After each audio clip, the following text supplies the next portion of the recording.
में प्रधानमंत्री मोदी से मुलाकात करेंगे मुख्यमंत्री योगी। राम मंदिर के उद्घाटन का देंगे निमंत्रण।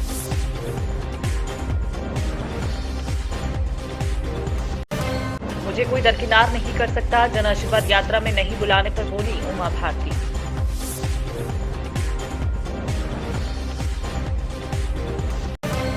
बीसीसीआई चीफ रोजर बिन्नी और वाइस प्रेसिडेंट राजीव शुक्ला आज करेंगे पाकिस्तान की यात्रा।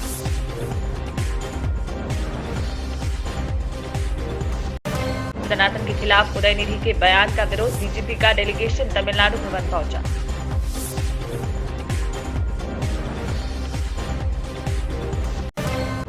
ओडिशा से दिल्ली आने वाली इंडिगो की फ्लाइट की भुवनेश्वर एयरपोर्ट पर इमरजेंसी लैंडिंग।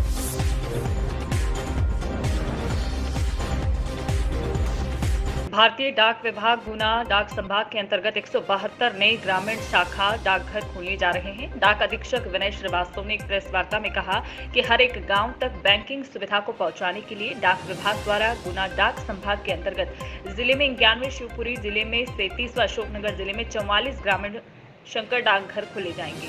डाकघर में कार्य करने के लिए 260 ग्रामीण डाक सेवकों की भर्ती भी प्रक्रिया में चल रही है। मध्य प्रदेश में परिमंडल में छिंदवाड़ा संभाग के बाद सबसे अधिक डाकघर की सौगात गुना संभाग को मिली है। डाकघर में स्थापना के लिए इम्प्रूव स्ट्रक्चर भी उपलब्ध कराया गया है। विनय श्रीवास्तव ने आगे और क्या कुछ कहा है, देखिए संवाददाता रणधीर चंदेल की रिपोर्ट, गुना मध्य प्रदेश।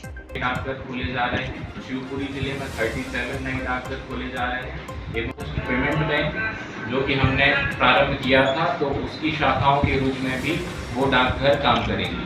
तो इन डाकघरों में काम करने के लिए 260 कर्मचारियों की भर्ती की जा रही है और वो भर्ती प्रक्रिया वर्तमान में जारी है और वो कर्मचारी आ गए हैं। तो हम जल्दी से जल्दी उन डाकघरों को संचालित करने का काम करेंगे। उनके लिए इंफ्रास्ट्रक्चर भी सरकार ने प्रदान किया है। और ये भी बताना चाहूँगा कि पूरे मध्य प्रदेश में छिंदवाड़ा संभाग के बाद दूसरा हमारा संभाग है गुना डाक संभाग, जहाँ पे इतने अधिक शाखा डाकघर खोले जा रहे हैं। तो ये हम इस क्षेत्र की जनता के लिए बहुत बड़ी सौगात है। दूसरा एक बहुत ही महत्वपूर्ण अभियान कहूँ या योजना प्रारंभ होने जा रही है, जो डाक कम्युनिटी डेवलपमेंट प्रोग्राम एक भारत सरकार प्रारंभ कर रही है और पूरे भारत में एक साथ प्रारंभ हो रहा है इस माह से। मध्य प्रदेश सहकारिता एवं लोक प्रबंधन मंत्री डॉक्टर अरविंद सिंह भदौरिया इन दिनों भिंड के दौरे पर है, जहां अपने निज निवास पर जनता दरबार लगाकर लोगों की समस्या सुनकर उनका निराकरण कर रहे हैं। सहकारिता मंत्री ने प्रतिदिन अटेर विधानसभा क्षेत्र में करोड़ों रुपए के विकास कार्यों के लोकार्पण एवं भूमि पूजन किए हैं। आगामी विधानसभा चुनावों को लेकर उन्होंने कहा है कि कांग्रेस प्रदेश में जीत के सपने देख रही है, वह कभी पूरे नहीं होंगे। उनके नेता राहुल गांधी ने कहा था कि 10 दिन में यदि प्रदेश में किसानों का कर्ज माफ नहीं हुआ तो वह मुख्यमंत्री बदल देंगे। ना ही कर्ज माफी हुई, ना ही मुख्यमंत्री बदले गए थे। कांग्रेस ने जनता से हमेशा झूठे वायदे किए थे। संवाददाता कृष्णकांत शर्मा की रिपोर्ट, भिंड मध्य प्रदेश।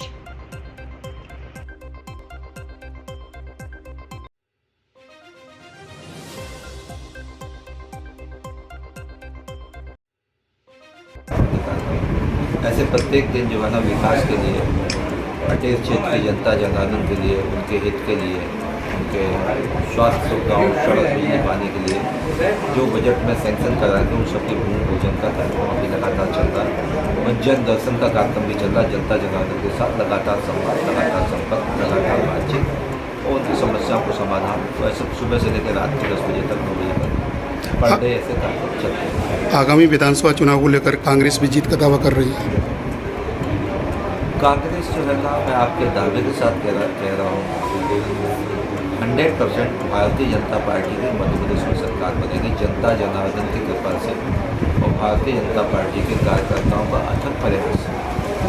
कांग्रेस दूर दूर तक नहीं है, क्योंकि कांग्रेस ने जो झूठे वादे किए थे 15 महीने में लोगों ने देख लिया, परख लिया, समझ लिया। मध्य प्रदेश के मुख्यमंत्री शिवराज सिंह चौहान की जन हितैषी योजनाओं की जीत होगी।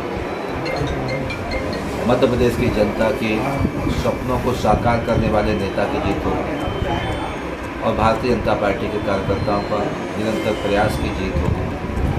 ये विनम्रता के साथ मैं कहना चाहता हूँ कि कांग्रेस जो झूठे वादे जोड़ तोड़ के समाज में विघटनकारी शक्तियों के द्वारा कई प्रकार के षड्यंत्र करके जीतना चाहती है, जनता जनार्दन सब समझ चुकी है, आपको जान चुकी है। आपने वादा किया था कि 4,000 रुपये हर बेरोजगार को हम भत्ता देंगे। 15 महीने में 1 रुपये किसी बेरोजगार के खाते में कभी डाला नहीं है। मध्य प्रदेश के मंदसौर जिले में बारिश की बेरुखी से किसान बेहाल है। लंबे समय से बारिश नहीं होने से सोयाबीन की फसल पर बुरा प्रभाव है, तो वहीं मौसम की बेरुखी से बर्बाद हुई फसलें, इन तस्वीरों में आप देख सकते हैं, भारी नुकसान से ये फसलें जूझ रही हैं। क्षेत्र के किसान की माने तो रबी की मौसम की बोवनी में भी मुश्किल है। अच्छी बारिश नहीं होने से खेतों में खड़ी खरीफ की फसल में 80% से अधिक फसल सूख चुकी है, जिस कारण किसान को आने वाले समय में आर्थिक तंगी के बुरे दौर से भी गुजरना पड़ सकता है। किसानों ने प्रदेश की सरकार से जिले को सूखाग्रस्त घोषित करने की मांग की है और साथ ही मुआवजे व बीमा राशि की मांग की है। संवाददाता ललित शंकर धाकड़ की रिपोर्ट, मंदसौर, मध्य प्रदेश। अभी तक ये हालत है, कोई सुनने वाला नहीं है। केवल ये जो आप खड़े हैं बस यही है, और ना कोई आगे की फसल भी पैदा होने की कोई उम्मीद भी नजर नहीं आ रही है। जल स्रोत और सूख चुके हैं। आगे का जल स्रोत भी कोई नहीं है। आज जहाँ जीरो है, मतलब जो जल गर्मी में रहता है वही पे आज कुएं वहीं पे, और खत्म हो गया है। हमारे हिसाब से तो आज कुछ नहीं है। हम मतलब आने वाले दिनों में भी जो लोगों के लिए अनाज की बहुत समस्या आने वाली है, इस पर सरकार ध्यान दे, नहीं तो हम कुछ न कुछ आंदोलन करेंगे और सरकार के खिलाफ कुछ ऐसा करेंगे जो सरकार को मतलब सोचने पर मजबूर है। आगे तो हम ये कहना चाहते हैं कि सरकार हमारे पे ध्यान दे, तो हम सरकार पे ध्यान देंगे, नहीं तो फिर सरकार चेंज होगी और क्या होगा। यही सरकार के लिए हमारा आग्रह है आगे के लिए। अब क्या हालत है, क्या है? फसलों की हालत तो ये आपको सामने नज़र आ रही है कि सब पूरी तरह से सूख चुकी है। 28 जुलाई के बाद पूरा अगस्त निकल चुका है और सितंबर आ गया है, आज 4 सितंबर है, तो पूरी तरह से सूख चुकी है। अब क्या मांगे आपकी? यही है कि उसका फुल से फुल मुआवजा दिया जाए और बीमा भी आए और मुआवजा भी आए, उससे तो थोड़ा घना घर खर्चा चल सके किसानों का, और क्या।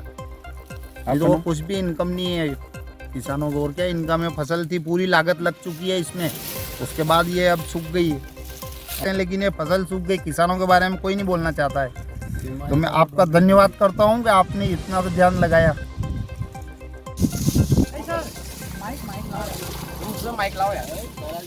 अरे दो ही तीन ही बोला, हमेशा बोला।